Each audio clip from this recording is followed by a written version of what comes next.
So we're talking about death and dying? Sort of. I've just been thinking a lot about this guy. Yeah? Alright? Uh-huh. Yeah. Who? A murderer? No, he's like incredibly handsome and composed of several rocks in the shape of a circle. What the hell? Are you talking about Geodude from Pokemon? No, you wish. It's the Stonehenge in Lake Michigan. I've been thinking a lot about Stonehenge lately. Yeah, so basically I've been thinking about the Stonehenge in Lake Michigan a lot. Why? Lately. I just never knew that there was a Stonehenge in North America. Why is this on your mind? I don't know. Why is this banging around in your head? How do you get anything done? I know. It's like so time consuming. Dedicating so much brain power to the Stonehenge in Lake Michigan. I read that they, you can't touch the actual Stonehenge anymore. You used to be able to touch it, but then they roped it off. I remember when that happened. Yeah. Were you there? I feel so uncultured. Why? Because I thought that there was only one Stonehenge. I feel like I do live in a bubble, for sure. Yeah. But whenever anyone mentions Milwaukee, or even Wisconsin in a show or a book, I lose my mind. I'm like, that's not real. That's where I live. Like, it can't be real. It can't be real.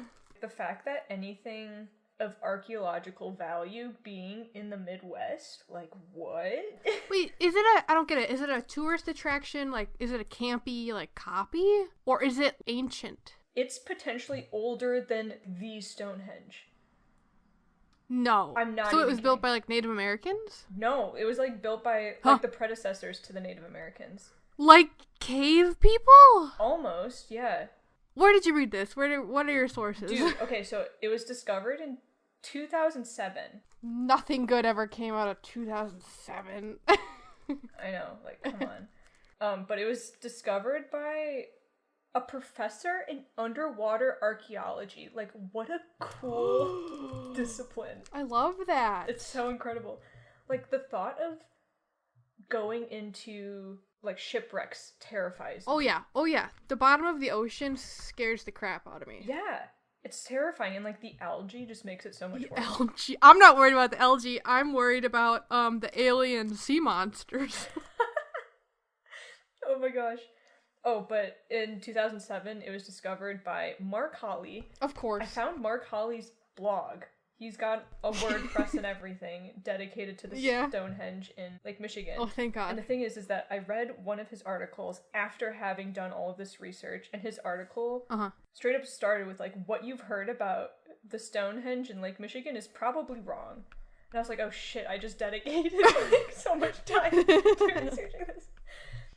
And the energy in his blog post was like chaotic. No, it was very bitter. Me. Yeah, he's mad because well, I wouldn't say that he's mad. That's subjective, me assuming that he's mad. But he's upset by the sensationalism that the media has given it by calling it a Stonehenge because it's not technically what we know as a Stonehenge. Is it smaller? It's smaller. Okay. When we think of Stonehenge, we think of the Stonehenge in the UK, and it's like huge and like massive.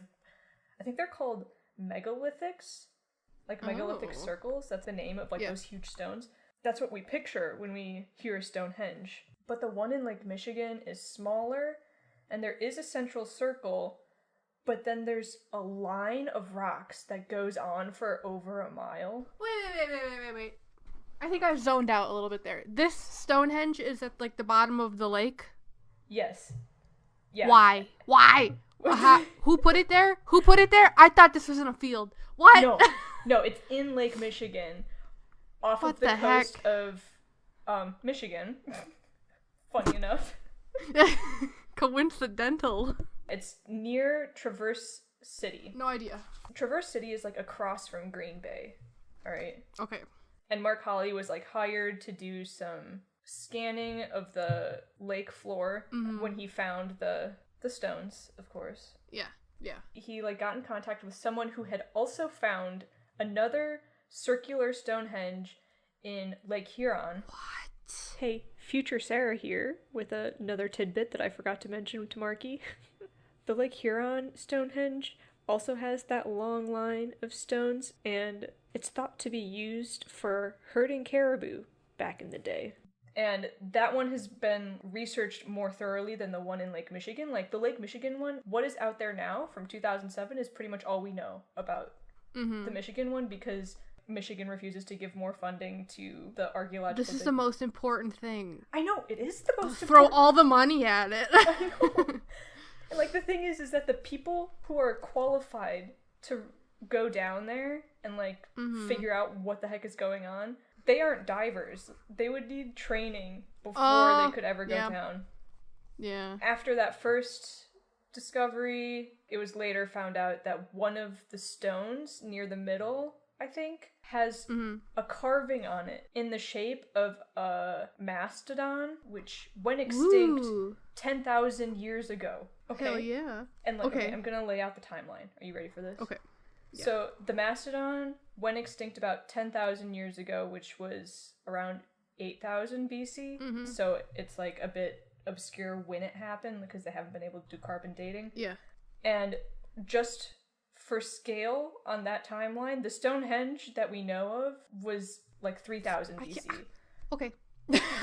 I can't wrap my head around time periods. I really can't. Something to put that into scale, the reason why it's at the bottom of Lake Michigan is because that part of Lake Michigan, when the Ice Age and, like, the glacier was receding, that part of Lake Michigan was once visible. Like, gotcha. So that's when the Stonehenge there was created. But it's not technically a Stonehenge because it's so small, but we call it a Stonehenge because, you know. Isn't that wild? That's so weird. I can't stop thinking about it. Oh, but... Okay, do you want to know more? Yes. Okay. Yes, I do. The reason why I found out about the Lake Michigan Stonehenge... Oh, wait, okay. We're not leaving Lake Michigan yet. Alright, I was about to take you out of Lake Michigan. We're staying, like, knee deep in the polluted waters. Alright, ready? Okay. Good, yes. Yeah, delicious.